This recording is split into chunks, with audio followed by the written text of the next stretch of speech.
안녕하세요 여러분. 8월 13일 금요일 매일 기도회를 시작하기로 하겠습니다. 우리 다같이 사도신경으로 신앙 고백하겠습니다. 전능하사 천지를 만드신 하나님 아버지를 내가 믿사오며 그 외아들 우리 주 예수 그리스도를 믿사오니 이는 성령으로 잉태하사 동정녀 마리아에게 나시고 본디오 빌라도에게 고난을 받으사 십자가에 못 박혀 죽으시고 장사한 지 사흘 만에 죽은 자 가운데서 다시 살아나시며 하늘에 오르사 전능하신 하나님 우편에 앉아 계시다가 저리로서 산자와 죽은 자를 심판하러 오시리라. 성령을 믿사오며 거룩한 공예와 성도가 서로 교통하는 것과 죄를 사하여 주시는 것과 몸이 다시 사는 것과 영원히 사는 것을 믿사옵나이다. 아멘. 오늘 하나님께서 저희들에게 주시는 말씀은 구약성경 출애굽기 2장 9절에서 10절 말씀입니다. 출애굽기 2장 9절에서 10절 말씀입니다.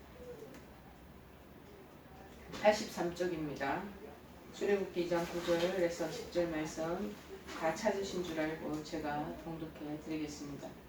바로의 딸이 그에게 이르되 이 아기를 데려다가 나를 위하여 젖을 먹이라. 내가 그 삭슬 주리라. 여인이 아기를 데려다가 젖을 먹이더니 그 아기가 자라매 바로의 딸에게로 데려가니 그가 그의 아들이 되니라. 그가 그의 이름을 모세라 하여 이르되 이는 내가 그를 물에서 건져내었음이라 하였더라. 아멘. 보이지 않는 구원의 손길이다 라는 제목의 말씀입니다. 보이지 않는 구원의 손길. 지금 이 우리 본절을 보면 나일광이로 그 앞에 부분에서 다 생략됐지만 너무 내용이 길면은 좀 저게 제가 생략하고 지금 말씀을 드리는 겁니다. 앞에 보면 나일강 위로 떠내려가는 하나의 상자가 보이는 것 같습니다. 여러분 눈을 이렇게 감고 그 당시 정황을 한번 상상을 해보시기 바랍니다. 그런데 떠내려가는 그 상자, 갈대 상자의 안에서 이상한 애기 울음소리가 응애하고 들려오지 않겠습니까? 자, 그런데 그냥 두면 강물에 휩쓸려서 아기가 바구니가 완전히 전복대 옆으로 엎어지든지 바위 옆에 부닥치면 아기는 죽을 것이 너무나 뻔합니다. 그러나 놀라운 일이 생기게 됩니다. 아기가 물에서 건짐을 받고 구원을 얻은 것입니다. 자, 이것은 본문에서 나오는 아기 모세에 대한 기록을 말하고 있습니다. 자, 이런 놀라운 사실에서 우리는 보이지 않는 구원적 그 손길이 있다라는 것을 우리가 봐야 될 것입니다. 즉 이러한 구원의 손길은 누구의 손길이냐? 우리가 말하지 않아도 이것은 하나님의 손길이구나 하는 것을 여러분이 이미 아시고 계실 것입니다. 하나님의 구원의 손길이 어떤 것입니까? 본문 2장 이제 제가 9절 10절만 읽었지 1절에서 그 앞절 8절까지는 읽지를 않았지만 이 10절에서의 전체 내용에서는 모세가 어떻게 출생했나 출생에 대한 내용이 여기 복다시 다 들어있습니다. 그런데 마치 이 당시에 애굽 정세가 어둠의 영이 사단이 역사를 하는 것처럼 애굽의 바로 왕이 굉장히 간악하고 집요하게 이스라엘 백성들을 무력화시키고 자기네들의 노예화시키려는 그 보이지 않는 일련의 정책이 전개되어가는 그 시점이라는 그 정치적인 상황입니다. 그 상황 중에도 하나님은 이스라엘을 구원시키고자 하는 정말 보이지 않는 하나님의 집념 어린 그런 노력이 조용히 전개되어 가고 있다는 것을 우리가 느낄 수 있습니다. 이 본문의 앞선 내용은 그러한 노력의 면면들로서 바로 모세의 출생에 대한 것이 2장 1절에서 2절에 나와 있죠. 출생에 대한 것이 나와 있지만 시대적인 그 정황의 앞에 어쩔 수 없이 이 아기를 정말 나일강에 버려야 하는 그런 아픈 현실에 대한 얘기가 3절, 4절에 나와 있잖아요. 그래서 아기를 이제는 한 석 달 동안 데리고 있다 보니까 아기가 점점 몸집이 커가는 거예요. 그러다 보니까는 울음소리는 더 그냥 우렁차게 들리죠. 숨겨가지고 키울 수가 없는 거예요. 그런데 빨리 예를 들어 발각이 됐으면 아마도 이 아기도 죽음을 당했을 겁니다. 그런데 산파들이 전부 다 노력을 해가지고 이 아기를 살려냈고 부모들이 또 모세 어머니가 아이를 그냥 노심초사 잘 간수해서 3개월 동안에는 어떤 외부의 그런 세력이 와도 들키지 않을 만큼 그렇게 노심초사하게 키웠죠. 이제는 안 되는 거죠. 그래서 아기를 담아서 떠내려 보내야 되는데 그 보내는 그 갈대 상자가 그 역청과 나무 진을 칠하고 방수작용을 하는 거죠. 그리고 아기를 고이 담아서 나일강과 갈대 사이에 두는 거예요. 그 두면서 그 누나가 있어요. 미리암이라는 누나는 이 갈대 상자가 어떻게 흘러가는가를 보기 위해서 멀리서 있는 모습의 장면이 연출되고 있습니다. 하지만 떠내려가는 갈대 상자의 그 아기가 애국 궁정에 들어가는 거예요. 들여져서 공주의 양자가 되는 극적 반전이 5절에서 10절까지 전개되는 이 드라마를 보면 드라마틱하게 이 안에 장면들이 연출되고 있습니다. 그러나 이렇게 조용히 이루어지는 그 침묵 뒤에는 이스라엘을 구원코자 하시는 하나님의 그다한 손길이 감추어져 있고 숨겨져 있었다는 것을 우리가 알 수 있습니다. 진정 하나님은요, 이 나일강에서 표류하던 갈대 상자의 모세를 무사히 건져내셨던 것처럼 애굽에 포악한 그 거친 숨결 아래 놓여있던 이스라엘 백성들도 반드시 구원해내시는 그 하나님이시다라는 것을 우리는 알 수 있습니다. 이처럼 하나님은 한 번 사랑한 당신의 백성을 버리지 않으시고 끝끝내 찾으셔서 그 품에 안으신다는 것을 알고 우리가 기억해야 될 줄 믿습니다. 이것은 신약 성경에도 그대로 나와 있습니다. 누가복음 15장 3절에서 10절에 보면은 그 중에 내용이 99마리의 양을 들에 두고 잃어버린 어린 양을 찾으시는 그 부분에 대한 얘기가 담겨져 있고요. 또 이거를 비유법으로 나타내는 것이 뭐냐면 잃어버린 한 드라크마, 쉽게 얘기하면 동전 한 입을 잃어버린 그 여인이 불을 켜고 촛불을 밝히며 그래서 그 장롱 밑으로 어디 굴러 들어갔나 어떠냐 샅샅이 찾듯이 동전을 찾듯이 잃어버린 것을 찾듯이 하나님이 잃어버린 양떼를 찾으려고 그렇게 하신다는 모습이 잘 우리가 나중에 신약 성경에 어필되고 있습니다. 여러분 이렇듯 이 생존 번영하는 이유는 이런 하나님의 거룩한 집념 때문에 이 세상의 세계가 역사가 돌아가고 있다는 것을 우리가 보시면 좋겠습니다. 오늘 본문에서 모세의 생모 친어머니 요게벳이 애굽 공주의 이제 양자가 자기 친아들이 되잖아요. 친아들 모세를 데려다가 양육하게 되는 장면을 보여주고 있습니다. 이처럼 운이 좋아서 그래도 미리암이 먼 발치 강가에 서 있다가 이 희한하게도 애굽 그 왕궁의 그 공주의 손에 붙잡히는 걸 멀리서 쳐다보게 된 거예요. 애기가 막 울고 이러니까 이 사람들이 안절부절하지 않겠어요.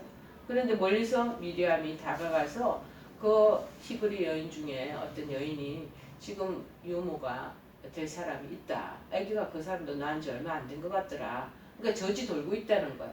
그래서 이 사람을 서로 소개시켜주고 결국에는 모세의 생모가 연결되어서 아이를 양육하는 그런 놀라운 일들이 이제 펼쳐지는 거죠. 이처럼 요게벳이 모세를 양육하게 된 것은 더할 나위 없이 중요한 의의를 갖습니다. 그 이유는 다음과 같습니다. 첫째는 뭐냐? 모세는 자신의 출신이 애굽인이 아니라 피압박 민족인 히브리임을 이때 알게 되지 않겠습니까? 꼭 입으로 설명하지 않아도 엄마의 그 모유를 먹고 나온 아이는 그 자기의 어떤 출생이 이렇다 하는 그런 호적상의 어떤 부분이 두드러지게 밝혀지지 않아도 보이지 않는 그 어머니의 손길에 의해서 친모의 그 양육에 의해서 은근하게 그 아이의 모세에게 스며드는 것임을 알 수 있는 거죠. 두 번째는 뭐냐? 모세는 이때 어머니를 통해서 그리고 여호와 신앙을 갖게 되었다. 오늘 우리 이제 낮에 식사하다가 부목사님이 본인의 어머님 얘기를 하더라고요. 어릴 때 어머님이 자기를 안았고 품에 안았을 때 그 냄새가 있었다는 거. 어머니 독특한 어머니의 그 냄새가 향취가 있지 않습니까? 그래서 그거가 이제 자기가 그렇게 생각이 난다. 그 그리운 마음이 있는 거죠. 우리에게도 다 그런 어머니에 대한 향수가 있다면 그런 엄마의 보이지 않는 그 옷깃에 나오는 냄새, 그 다음에 그 품속에서 땀 냄새, 그죠? 그런 냄새들이 소소하게 우리 안에 이렇게 정치에 있을 것입니다. 이런 어머니의 은근하고 철저한 신앙의 교육이 있었기 때문에 40년 가까이 애굽의 궁정에서 왕자로서 살았단 말이죠. 그런 교육에도 불구하고 그들의 종교와 문화에 쉽게 기속되지 않았다. 아마도 그런 부분들이 보이지 않게 은근하게 정서상 알려 있었던 것 같아요. 그래서 히브리노에서의 고난에 찬 삶은 어렵지만 선택할 수 있었던 것입니다. 이와 같은 사실은 특별히 우리가 자녀들에 대한 양육, 신앙교육 이런 중요성과 더불어 우리 선교의 출발점은 우선 어디가 되어야 되냐? 우리 가정이 먼저 되어야 된다라는 것을 아이에게 깨우쳐 주는 것과 똑같습니다. 여러분, 가정교육도 안 시킨 사람들이 교회 주일날 한 번 아이들을 의탁을 시켜놓고 그때 교회 신앙 교육이 안 됐다 어쩌다 이 부분을 운운하시는 어머님들이 많은데 아니에요. 실제적으로는 집에서부터 신앙 교육이 그 어머니의 그 모태 신앙의 그 교육이 여기서 잘 이루어져야 되는 것입니다. 그래서 디모데후서 1장 5절에도 그에 대한 비슷한 유사한 예화를 들고 있잖아요. 이는 내 속에 거짓이 없는 믿음이 있음을 생각합니다.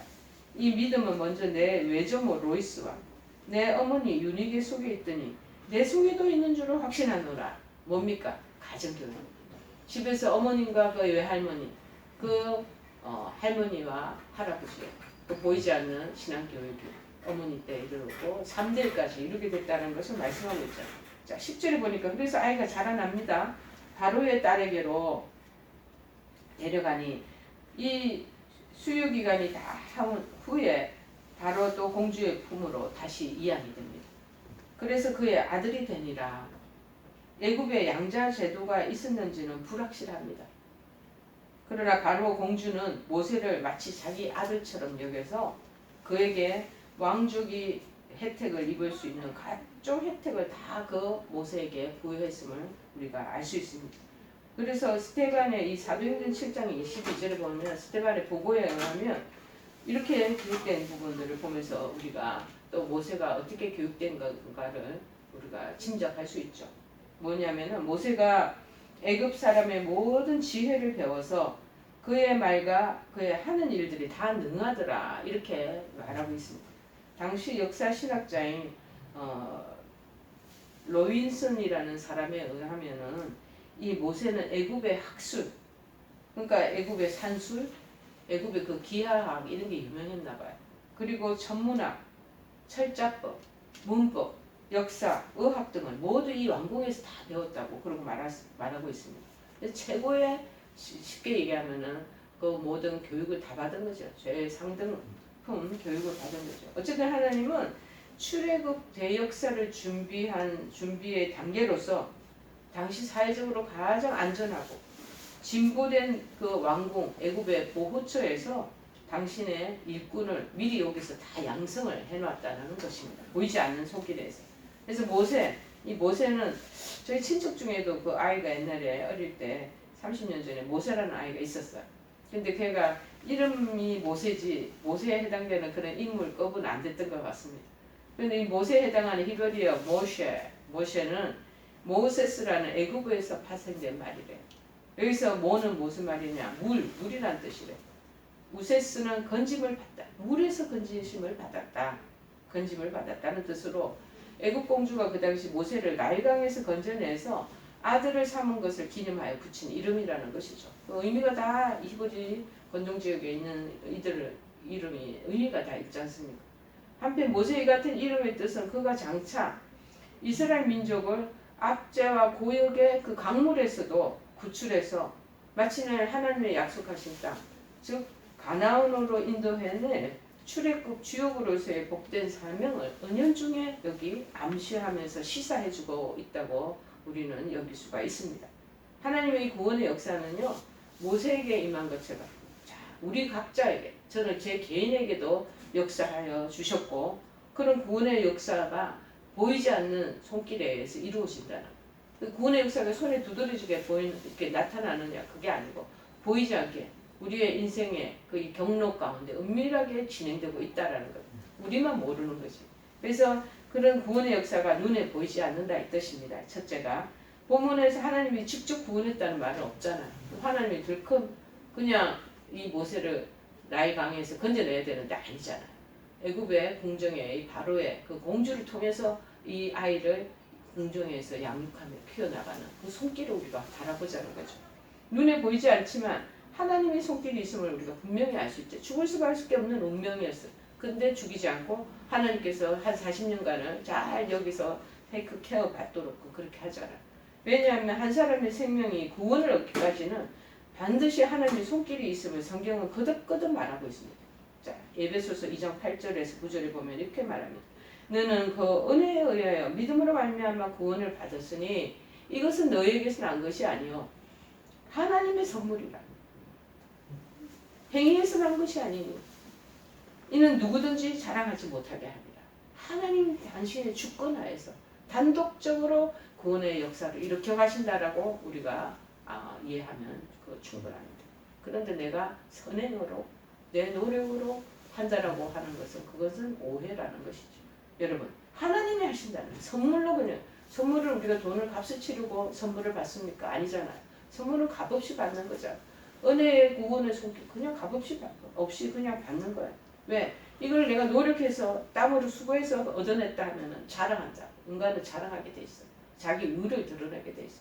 그런 거 못하도록 이렇게 해놓았다는 거예요. 우리도 하나님의 보이지 않는 손길 때문에 구원을 얻지 않았겠습니까? 지난날을 한번 돌아보세요. 도저히 구원이라는 구원 이 자체도 생각하지 못한 우리 죄인이었는데 어느 날 우리는 이제 지금 하나님의 백성이 되고 하나님의 사역자가 되어 구원의 방주 안에 있고 구원의 방주 안에 사람들을 또 태우고 이 역할들을 하게 되지 않겠습니까? 이처럼 죽을 인생을 건지신 하나님 보이지 않는 손길을 우리도 찬양해야 되리라 믿습니다. 두 번째 뭐냐? 인간 이 구원의 역사는 인간은 사람을 이용한다는 거예요. 하나님의 구원의 손길은 사람을 이용하십니다. 나일강의 아기가 어떻게 건짐받았습니까? 마침 나일강변 옆에 산책하던 바로의 딸에 의해서 건짐을 받잖아요.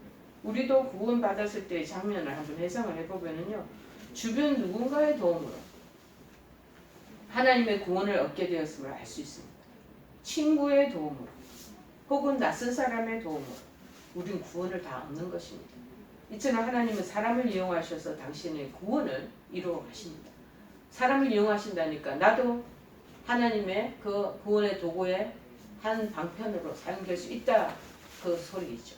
여러분 우리도 하나님 구원을 위해서 사용되어지는 도구가 되어서 다른 사람을 하나님께로 인도하는 우리 각자가 되기를 간절히 소원합니다. 하나님 우리 사용하십니다. 그래서 당신의 구원을 이룬다는 사실을 맹심해서 우리를 기꺼이 하나님의 손길에 우리를 내어드리는 그러한 우리가 되기를 바랍니다. 세 번째는 뭐냐? 확실하다는 것. 구원은 확실하다. 하나님을 결심하고 작정하셨으면 틀림없다라는 것. 하나님 구원의 눈에 보이지 않으며 사람을 이용하는 구원이라 해서 우리는 이를 우연히 일어나는 일이야 하고 그냥 경시하거나 하찮게 생각하면 안 된다는 거예요. 왜냐하면 구원은 신실하신 하나님께서 베푸시는 선물이라고 조금 전에 에베소서 2장 8절에 얘기했잖아요. 그런데 그것이 우리는 그냥 우연히 어떻게 해서 된 것처럼 여겨지지만 하나님의 친밀한 계획 속에 이것이 진행되어 왔다라는 것입니다. 여러분 우리 어떤 사람의 인격을 보고서 구원을 받을 수 있을까 없는가 말할 수 없습니다. 그가 어떤 사람이건 하나님의 구원의 손길이 닿기만 하면 그는 구원을 얻게 되는 것입니다. 그러므로 우리는 확실한 하나님의 구원 안에 있음을 우리 기뻐하고 감사해야 될 것입니다. 여러분 오늘 이 모세가 물에 빠져갑니다. 물에 빠진 아기가 건짐을 받듯이 우리도 어떻습니까? 새 속에 홍수 속에 그 강물 속에 빠져들어가던 사람입니다. 그런데 하나님의 보이지 않는 손길에 의해서 사람을 통해서나 누구에 의해서 우리가 구원을 건짐을 받았다는 거죠. 우리를 건지시는 하나님의 구원의 손길을 우리 눈으로 보이지 않지만 우리의 영적인 눈으로 보시기를 바랍니다. 또한 사람을 하나님께서 그래서 이용하신다는 것. 우리 그것은 확실한 구원입니다. 이것이 하나님의 구원의 손길이라는 것이죠. 우리가 이 손길 아래서 새 속에 홍수를 피해서 구원의 방주 안에 거할 수 있다는 것을 먼저 감사하는 우리 한 사람 한 사람이 되기를 바랍니다. 그리고 우리도 또한 그 구원의 역사에 동참되어지는 그런 하나님의 도구가 될 수 있고 되는 거다라고 명심하면서 나아가는 여러분 되시기를 바랍니다. 지금 여러분이 병상 속에 지금 치료받고 있는 속에 있으시잖아요. 그래서 내가 어떻게 구원을 받았고 지금 내가 그러나 지금 구원을 잃어버린 사람은 또 없는지, 그러나 구원을 받았고 나 혼자만 자족해서 만족하고 살 것이 아니라 내 주변에 병실 속에서 구원받지 못한 사람들이 있는지 없는지 살피면서 그들에게도 복음을 전하는, 그래서 하나님의 구원의 손길에 정말 잘 협조되어지는 여러분 되시기를 간절히 축복해 드립니다. 우리 찬송가 138장 찬송하시고 주기도문으로 매일 기도에 마치기로 하겠습니다. 138장입니다. 빛을 받는 곳마다 주 예수 다스리시고 이 세상 끝날 때까지 그 나라 왕성하리라. 주님을 찬양하면서 간절히 기도드리니